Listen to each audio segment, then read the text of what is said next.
Hey guys, Bottom25 here, watching the launch of Sentinel-1B, Microscope, and a couple of CubeSats. Now let's begin. Got the screenshot taking people. Allianz. Oh, there's news. Hello and welcome. We are live at the Guyana Space Center. I'm Guido Levrini from the European Space Agency and I will be your guide this evening. This launch was originally scheduled for the 22nd of April. We had to postpone it already 3 times. Tonight is our 4th attempt. We had to postpone it 2 times due to the weather, high altitude winds, and last night due to the anomaly with the launcher, an anomaly which is now fully understood and corrected. All is fine now and we are set to go. Great.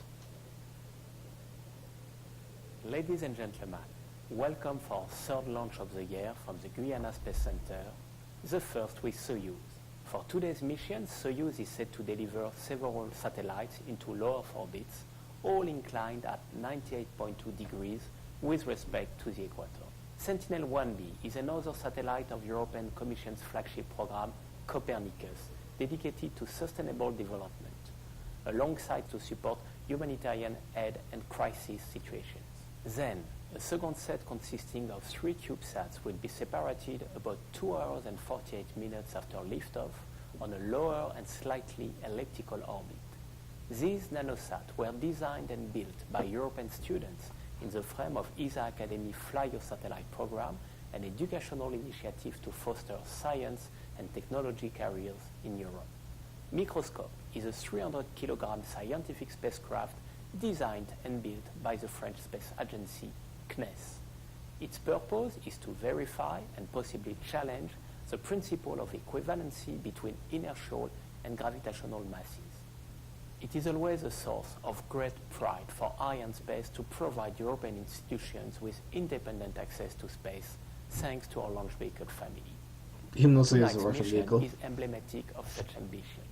So, let me express my deepest gratitude to the European Space Agency for its unwavering support to our activities, to the European Commission, Arianespace's first institutional customer through contracts with ESA, for its continued trust in our launch solutions, both for Copernicus and for Galileo, to CNES for involving Arianespace in its science endeavors as thrilling as that at stake tonight with Microscope. But our 14th Soyuz to be launched from the Guyana Space Center is now ready for liftoff, so enjoy the show. Let's love the background music. Presumably this would... Oh yeah, there is Soyuz assembly there. Soyuz S2. That's Sentinel-1B.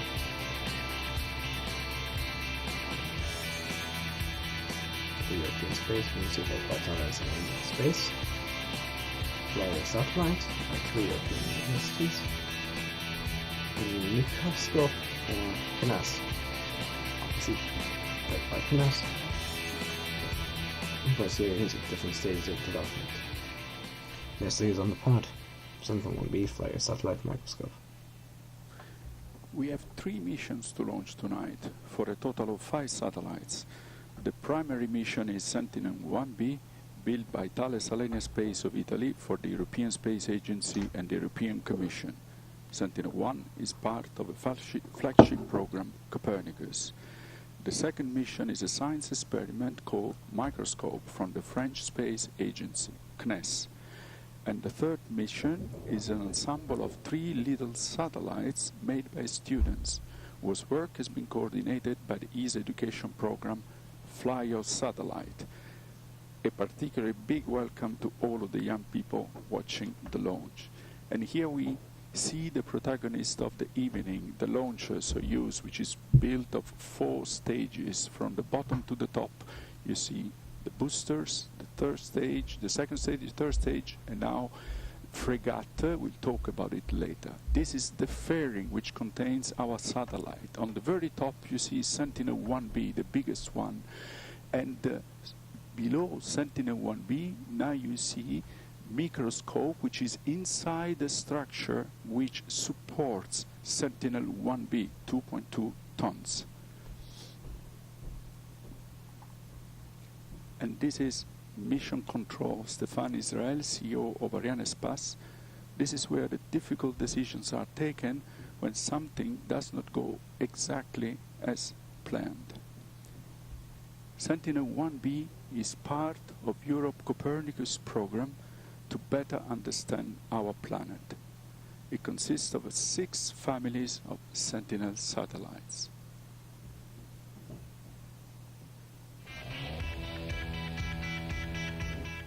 Ladies and gentlemen, today we are going to launch another Sentinel satellite. Just another one?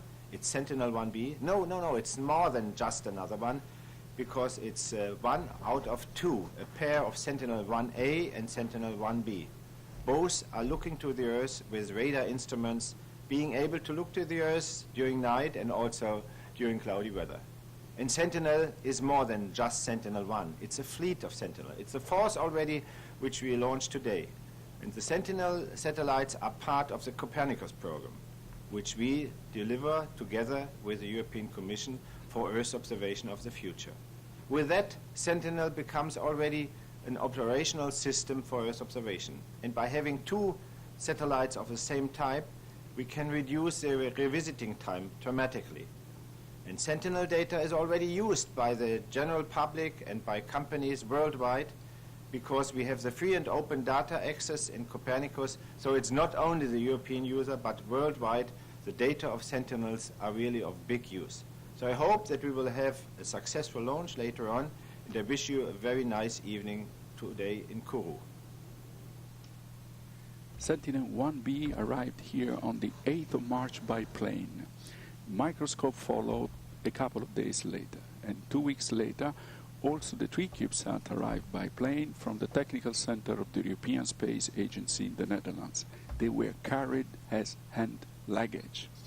The 5 satellites were integrated here with the launcher at the CSG in what is known as the launch campaign.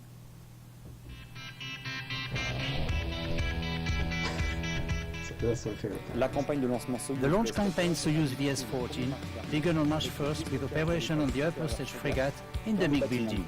During the first 3 weeks, pneumatic and electrical tests were performed on board. The first 3 stages of Soyuz were assembled horizontally, starting with the 4 boosters, which were strapped to the second stage, followed by integration of the 3rd stage. On the 8th of March, Sentinel-1B was transferred to the clean and secure environment of the S5C complex. Here, teams performed a series of tests and checked the good health of the satellite before filling the tanks. 2 days later, Microscope arrived and started preparations.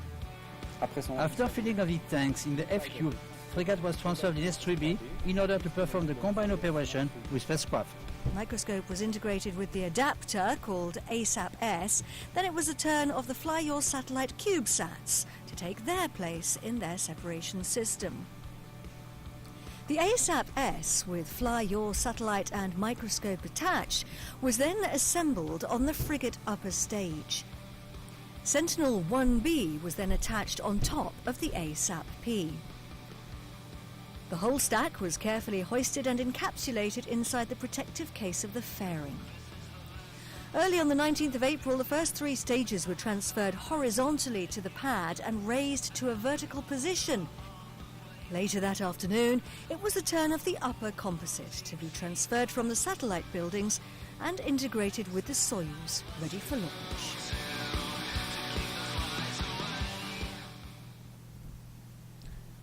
And we are approaching the final stages of what is called the frigate automated sequence, the last 10 minutes of 20 seconds of the countdown. This is where the onboard computers are running all the final operation.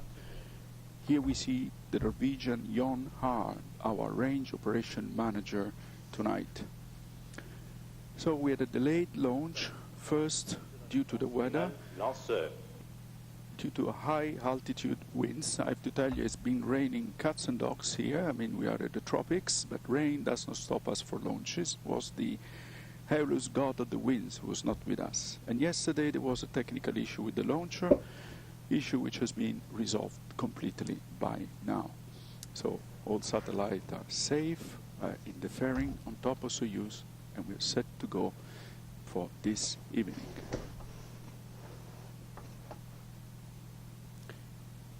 You see the teams, they are highly concentrated after 4 days waiting time.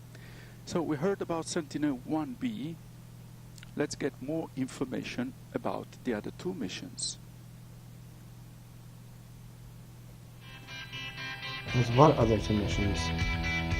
Oh, okay, I get you. The S-14 mission is a multiple launch configuration which hosts also 2 auxiliary passengers for a total of 5 spacecraft on board. Among the auxiliary payloads integrated on the ASAP-S structure, Flyer satellite payload includes 3 small satellites. Piero, you are the head of the ESA unit which coordinates all programs for university students. How did you come to this launch opportunity of the 3 CubeSats which are part of Flyer satellites? Short after the first ESA CubeSat mission launched on the Vega maiden flight, ESA started the new Flyer satellite educational program with competitive call for proposals for CubeSats built by university students. By mid-2012, 6 CubeSats were selected. Finally, the 3 CubeSats of this launch are those that were able to meet the Flyer satellite program requirements and that achieved flight readiness. This launch opportunity was made possible thanks to Sentinel-1B that accepted to include the launch of these CubeSats in their launch contract with Arianespace. Among the auxiliary payloads integrated on the ASAP-S supporting structure under the fairing, Microscope is a 300-kilo class microsatellite which has been integrated in the central position below Sentinel-1B main passenger. Microscope is a microsatellite dedicated to fundamental physics experience. Valerio, CNES initiated this ambitious project, the Microscope project, 16 years. Can you tell us something about Microscope? Microscope is a scientific microsatellite dedicated to a fundamental physics experiment, the measurement principle of equivalence between inertial mass and gravitational mass. Developed by CNES, it was designed, validated, and assembled in the premises in Toulouse. Onera has provided the instrument while ESA contributed to the mission by delivering the microthrusters and its control electronics. CNES is also responsible for the system and operations. A key feature of the satellite is a strong coupling between the payload and the platform, which is taking part of the performance of the mission. As responsible of satellite, can you tell us what this launch means for CNES? This is the outcome of a considerable human commitment. Last 2 years have been particularly intense to be ready by appointment by Sentinel-1B. I was appointed satellite manager in 2009 when it was decided to change the propulsion system. I fully measure the progress made since that point and all efforts made to achieve the goal tonight. We thank the teams of Arianespace and CSG for their welcome and their support through the campaign. Thank you, Valerio. And we just had the confirmation that the last meteor sampling was positive, so the weather is green tonight, and we are really set to go for Rio. Thank God.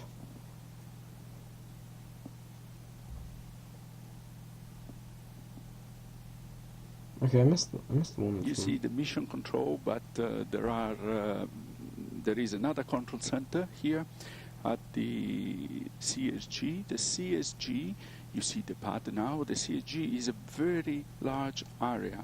It hosts the 3 families of launchers which are operated at the base. Ariane, the largest, Soyuz, and Vega. Each one which is own launch pad and launch facility, so it's a little bit like operating 3 different launch bases. It covers a very large area which is just over half the size of my hometown, Rome. Here you see a joint team of Russians and Europeans working side by side. This control room is inside a protected building which is about 1 kilometer from the pad, and this is the launch control room.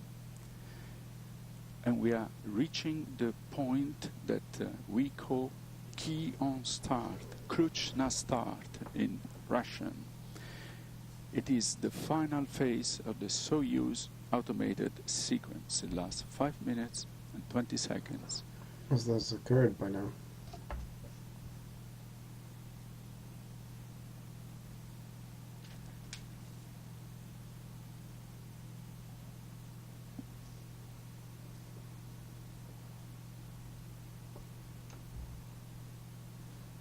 So 2 minutes, 4 minutes, 50 seconds.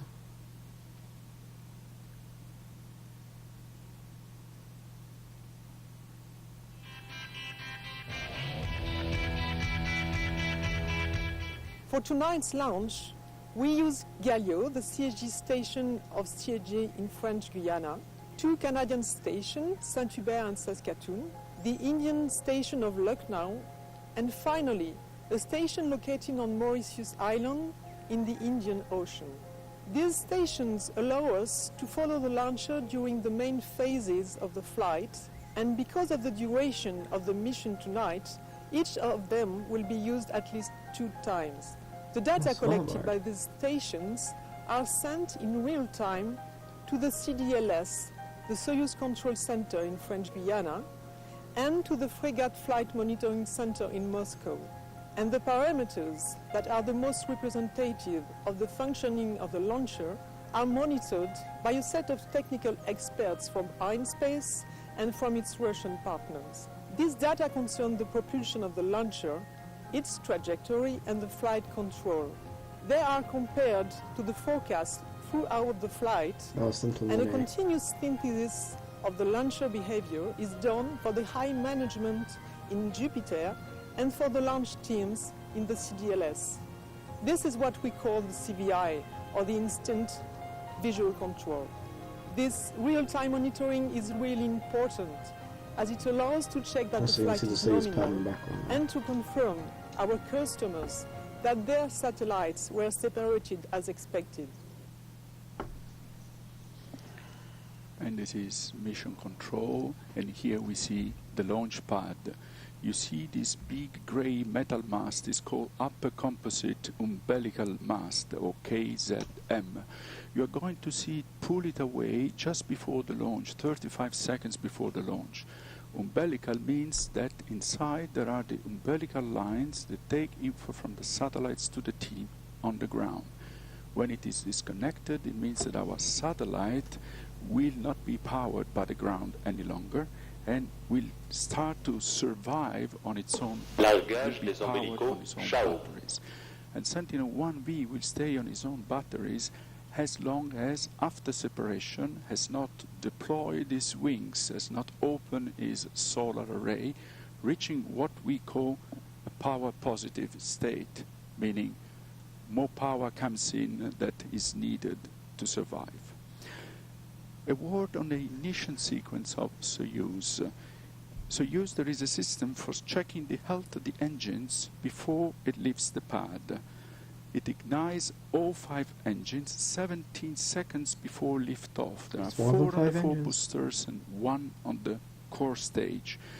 They throttle them up gradually, gently, to check that engines are all working fine.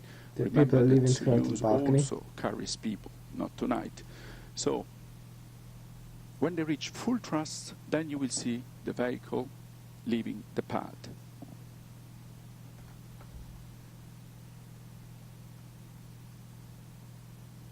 Moments of very high concentration for all of the teams that have been working so hard. À tous de DDO. Attention pour moins 1 minute. Top. H0, moins 1 minute. And we are 1 minute to launch. We are live at the Guyana Space Center, and we're launching Sentinel-1B, built by Thales Alenia Space of Italy for the European Space Agency and the European Commission, part of the Copernicus system. We are launching Microscope, a scientific satellite of the French Space Agency, CNES. And we launched 3 small satellites built by students under the ESA program, Fly Your Satellite. Our best wishes to all of the teams. Attention pour le début de la séquence d'allumage du lanceur. Top. H0-20 secondes. Largage du Second mauvais umbilical pullback. allumage du triétage. À tous TDO, attention pour le décompte final. 10, Ignition. 8, 7, 6, 5, 4, 3, 2, 1. Yeah, full ignition. Top. Lift off. Décollage. We have lift off. VS14. There goes the Cyrus. There she goes. See it performing a roll maneuver. Early Cyrus could not do that. The pad was rotated to get it aligned with the launch azimuth. And we are off, hauling ourselves against the gravity of the Earth. 336 tons, the equivalent of 22 buses. And we're heading north, out over the Atlantic, and then over North Canada. So at the moment, Soyuz is burning its 5 engines, 1 on the core Vehicle is stage, supersonic. 4 on the boosters. Oh, look at that halo. The boosters are doing Look at most that of the beautiful work. halo. Their job is to get us away from Earth and defeat gravity, which makes us stick to our planet. They have a very short-lived Le job. vol est nominal, les paramètres sont normaux. Oh, All look at that parameters chart. are nominal. They have a short life. They're going to be separated, and you will see them drop on the ground just before 2 minutes in the flight, so very soon. They are powered by liquid oxygen and kerosene. Keeping my eyes on that, I want to see the Corliss cross. If we get lucky, we should be able to see the separation of the boosters, which is a magnificent sight. La propulsion du premier et deuxième étage est Already nominale. 30 kilometers up. All is nominal on board. Look at that now. Verdammt. Watch for 158. Yep. That's right as we were in the clouds. Oh, look at that. Separation of Look the at that. boosters. All the screenshots were had that day. There we go. You can't, but I can see the Séparation roar des of boosters the du engine premier from étage. where I'm staying. So the burn of the Oh, we can see it propellant, from so outside. we don't need them anymore. They fall back to Earth, and we are shedding weight, which is the whole trick of a launch. The lighter we are, the faster we go. So we are start to burn the second stage, or the block A. This will burn for just under 5 minutes. La If you propulsion look du at deuxième the étage est nominale. trajectory, as we call it, this curve on the right upper corner of your screen, this shows the theoretical path that we are following tonight and the actual path, this white dot. Le So as you see, déroulement du vol est everything nominal. is nominal. We are coming now to the altitude. Look on the bottom left, where we can get rid of the fairing. The fairing has these 2 shells that protect our precious payload. They protect it from the acoustic vibration at liftoff, the very loud noise, the roar of the engine, and from the friction, the resistance, the pressure, then the air layer are There we go. here we go, are exercising on the launcher during the ascent. Here they go, we have jettisoned the fairing. We don't need it anymore. We are now outside the atmosphere. And if someone asks you how much time it takes to go to 700 kilometers, answer 23 minutes. This is what it will take us today. So probably less than what it takes every morning to go to work. So we have seen our satellites for the first time, and this is always an emotional moment, even when it is only computer-generated images. Here we see the teams.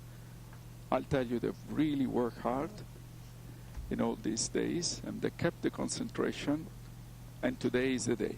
La propulsion du deuxième étage est normale. Because that means everything is normal.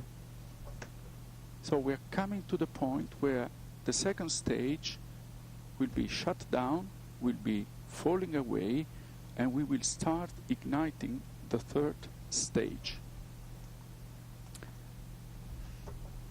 Well, hot staging. There you go. Here we go. We are now burning the third stage. This is So scheduled we launched Sentinel-1A 2 years ago, and we're launching its twin tonight. Séparation du deuxième étage. Séparation de la vue. Interétage. This was On the 14th of April 2014, the European Space Agency launched the first of its new line of Sentinel Earth observation satellites, Sentinel-1A. It was sent into orbit on top of a Soyuz rocket from the European spaceport in Kourou, French Guiana. Now, almost 2 years on, it's time for Sentinel-1B, its identical twin brother. Sentinel-1B is the first of the second satellites, so to speak. We have already launched the so-called A satellite, and this will help us to have the double amount of data, or only half of the time to wait. In practice, we can get from any place on Earth, we can get within 6 days an image with the A and the B units together. To achieve this, both satellites will be flying in the same polar orbit, 180 degrees apart, working together as a constellation. They carry a powerful synthetic aperture radar, or SAR instrument. This radar allows the satellite to provide images of the Earth's surface under all weather conditions, day and night. The unprecedented speed and resolution of the Sentinel satellites is providing an unparalleled amount of data, making it a true success for the scientific community worldwide. It has gone far beyond our expectations. Besides some 80 services which are operational and also supported by the European Commission, there are now national services emerging, and we have 27,000 self-registered users who have downloaded already 500,000 of images, and I tell you, you don't download a radar image if you don't really need it. The radar images provided by the Sentinel-1 satellites will allow scientists to detect small changes in volcanic activity, routinely map sea ice to help ships navigate through our increasingly crowded polar seas, and allow a better management of shipping routes worldwide. These are but a few examples of the services provided. Sentinel-1A and 1B are not the first satellites monitoring our planet, but they will be the first ones to do this continuously as an operational tool within the Copernicus program. This is a real game changer, if I can say that. We want to do now, or we do now, what we have done 35 years ago with the meteorological system, operational satellites. That means we will ensure for many, many decades operational services. And this ensures, on the other hand, the users that they invest in new applications, be it governmental or be it private. The Sentinel-1 satellite mission is an important part of the European Union Copernicus program, for which ESA and the EU are planning to deploy 6 families of Earth observation satellites. Each of these families will address specific needs, and all will provide crucial information to better understand our planet. The information can help mankind to plan a sustainable future for itself and the planet we all share. And you have heard Professor Liebig, the Director for Earth Observation Program at ESA, explaining which wealth of data Sentinel-1A is already delivering in its 2 years of operation. And with the arrival of its twin that we're launching tonight, and with increased exploitation of Sentinel-1A, by the end of the year we will deliver to the user 3 times the amount of data we are delivering today. Third stage separation. And you've seen, this is the moment of the third stage engine shut down. We have separated it, and now it's Fregat who takes us to orbit. Its job is to deliver our satellite to their drop-off point in space. Tonight he has to deliver 3 separate missions, and it's going to take about 1 hour to do that, so quite a journey. Only an hour? That's not long. Let's explain what will happen. First, we're going to climb to about 700 kilometers altitude, which is the drop-off point of Sentinel-1B. Then we will go down, and we will go down by more than 200 kilometers to deliver Flyer satellite. We will then climb up again to just above the 700 kilometers when we left Sentinel-1B to separate Microscope. You've seen now that the first burn of Fregat has started. This last just over 10 minutes, and the satellite is now being acquired, sorry, not only the satellite, the upper composite Fregat has just been acquired by the station of Saint-Hubert.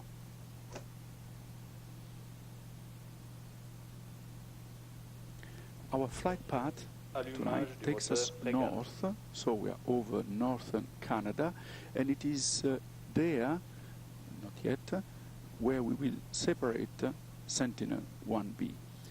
Why are we flying north? Are we flying north because we are launching an Earth observation satellite, Sentinel-1B. An Earth observation satellite have to be able to cover the complete globe, and they do that by being placed on an orbit which goes over the poles and exploiting the rotation of the Earth beneath them. They cover the whole globe. It's like peeling an orange slice by slice. So Sentinel-1B was built by a consortium of European companies led by our friends at Thales Alenia Space in Italy. They are great experts in Earth observation and in radar system. So they're very proud of their contribution to understanding our planet.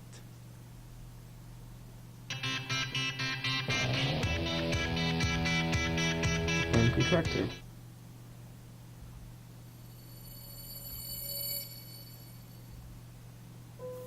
This is a great day for all of us. The Sentinel-1B satellite program development is a success for both Europe and our company.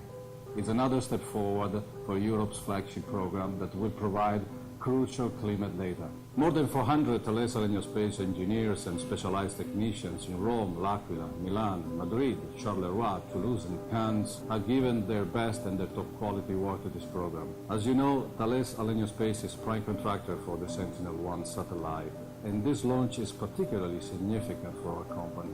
All the more so because we have recently signed further satellite contracts with the European Space Agency in order to guarantee the continuation of the Sentinel-1 and Sentinel-3 missions. We are very proud to have been a partner in the Copernicus program right from the beginning, working on increasingly sophisticated observation missions with ESA, ASI, CNES, as well as other national space agencies and the European Commission, and represents the most complete solution to the technological challenges that such ambitious program require. Thales Alenia Space is ESA's main supplier in the Copernicus space segment. So let me express my warmest thanks that go first to all the European Space Agency, the European Commission, Arianespace, and then to all the teams who have worked so hard in this mission.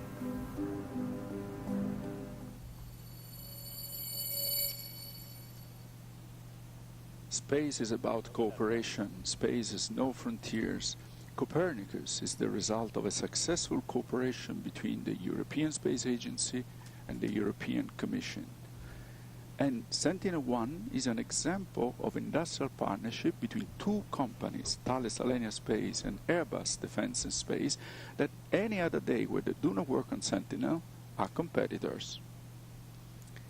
Sentinel-1B is part of a huge program called Copernicus. It's implemented by the European Space Agency for the European Commission, and it consists of 6 families of Sentinels called satellites. Several families because we need several techniques, several technologies. Copernicus is a system that aims at performing a complete health check of our planet. This is why we use very many different technologies, like the difference between a blood test and a full health check. So Sentinel-1A is really changing lives in a very tangible way, and its twin, Sentinel-1B, that we're launching this evening, is going to make those services even better. We're almost at the 700 kilometer altitude.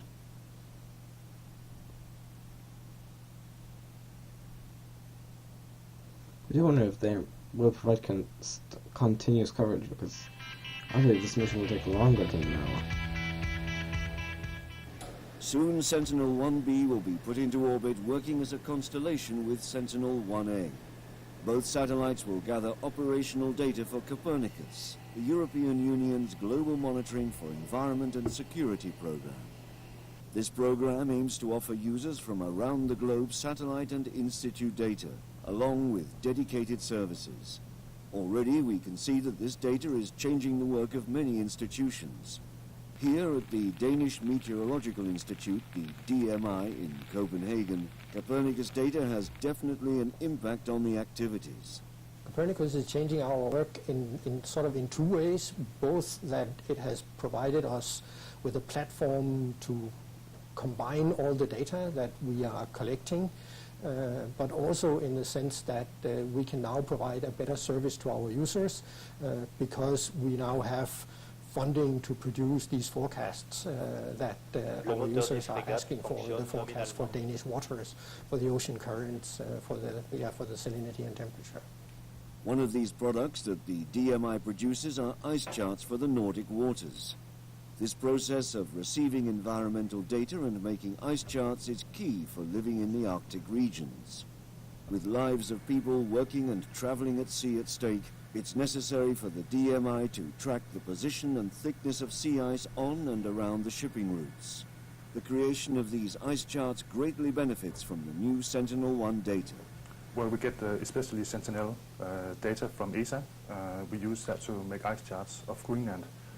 Especially in the wintertime, it's very dark in Greenland, so the good thing about Sentinel is that it's radar imagery, so it doesn't matter whether it's dark or it's daylight. Also in periods with bad weather, where we have a lot of clouds in Greenland, you can still see through the clouds, so we can see where we have ice and where we have open water. And then we make these ice charts that we send to the vessels sailing around Greenland, but also between Denmark and Greenland. Where in earlier years the DMI had to rely on planes, helicopters and the occasional satellite to gather less than optimal data, the use of the Sentinel-1 data has been a game changer. These high-resolution radar images are not only useful in all weather conditions, but also their frequency and coverage is an important factor. Today, the gathering of data by Sentinel-1A already happens at a very high frequency, but this will double with the launch of Sentinel-1B. The timely images of the Sentinel-1 satellites allow the DMI to keep ice charts much more up to date. I think having access to Sentinel-1 images means that we have a much more flexible approach to our work. We can make our ice charts when they're really needed. When we know vessels are entering Greenland waters, so when they're reaching certain areas, we can make ice charts because now we have images almost every day of the Greenland waters. This process of ice mapping is an excellent example of the difference the Sentinel-1 satellites can make. But they provide many other services as well, such as forest mapping, detection of oil spills, volcanic activity measurements, and disaster monitoring. The Sentinel-1 satellites and their services are a perfect illustration of the goals of the Copernicus program. An operational monitoring tool for our environment with services for thousands of users worldwide, all working together to protect our planet and its people. So we have heard about some of them, but the list of applications of Sentinel-1 is almost endless. It carries an advanced radar. This means it can see through the clouds, it can take measurement day and night, it does not need the illumination from the sun. This makes this mission particularly suitable and helpful for natural disaster and emergency crisis situations such as earthquakes and floods. But the list of applications continues. It is extremely good at detecting very tiny movement in the order of millimeters, imagine from 700 kilometers altitude over terrain. We call it subsidence, either due to extraction of gas, fracking, or natural subsidence itself of the terrain. It is capable of monitoring the stage of growth of rice, and rice is among the 3 most consumed crops to feed world population, which is constantly growing, will reach 11 billion by the end of the century. Over the ocean, it adds navigation by providing information about winds. It measures waves. It can monitor oil spills, both from ships and oil platforms, provide assistance to ship routing and fisheries. And I could continue. So very many applications, each of which taken individually would justify the investment. And Sentinel-1 delivers all of them. Also, that's at the St. Lawrence River. And we have here we come to the point where Frégate is switching off its engine for the first time. This is the end of the first and longest burn. Look at the bottom left side of your screen and you will see that we have reached the right altitude, the orbit of Sentinel-1B. This is the right altitude to complete the first task separating Sentinel-1B. What is happening at the moment is that we have entered what we call a ballistic phase. It will last about 3 minutes and 20 seconds until we come to the point of separation. It is ballistic, it means it is without propulsion. Extinction du frégate. We are traveling high enough and fast enough to cruise without the engine. What you're seeing Frégate doing at the moment is what we call orientation maneuvers. This means that Frégate, which is a very versatile machine, was originally designed to be its own object. Frégate will now orientate itself in order to be... de la télémesure lanceur par la station de Saskatoon au Canada. Acquisition of signal so by far, Saskatoon. everything is proceeding nominal. So we were saying Frégate is now orienting slowly itself to prepare to deliver in orbit Sentinel-1B. It will deliver Sentinel-1B not only just on the right orbit, but with the right attitude with respect to the Sun, so directly in its own operational orbit. Frégate is an extremely versatile machine. It was originally designed as an interplanetary probe in the 90s. It first flew on Soyuz in 2000. Tous les systèmes bord fonctionnent nominalement. Everything is nominal, and this is just we want to hear tonight. Frégate is capable of switching the engine on and off 20 times, and this evening is going to do it 5 times for us. It can take passengers wherever they need to go. It's an excellent taxi, first-class taxi. That's one way to describe Frégate. Let me explain now that we're coming close to the first key milestone of the evening, a crucial moment for the Sentinel-1B team. It is the moment of separation of Sentinel-1B. It is scheduled for 23 minutes and 35 seconds in the flight. So we're coming there. close to it. The confirmation of the separation has to go via a number of technical checks that must be very accurate. And because Soyuz and Frégate are a Russian launcher, let's not forget this, all these checks have to go via Moscow. This means that it may take a little bit before having the official confirmation here in the mission control room of the separation. And here we are. See the animation.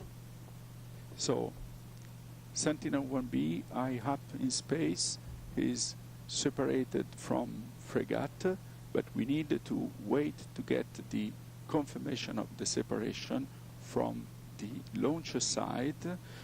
The launcher is seen by the ground station of the launcher network, but soon after the satellite is separated, it starts sending signal to home, to the station of the satellite network. And the first station that you will see is Svalbard. Svalbard is located in northern Norway. And this signal is immediately routed to the control center of the European Space Agency, which is located in Darmstadt in Germany, and is called ESOC, European Space Agency Operations Center. There we will see the Sentinel-1 mission director, Pier Paolo Emanueli, giving the confirmation that he has received the what we call the acquisition of signal, meaning the satellite talking to home and saying, hello, I just took a short nap, 20 minutes, not more, now I wake up and I'm ready to start my mission. Séparation du satellite Sentinel-1B vu par le bord. We had confirmation of the separation. Well then, we have that. I'm going to end this video here. I'm Black25. That was Launch Sentinel-1B. Goodbye.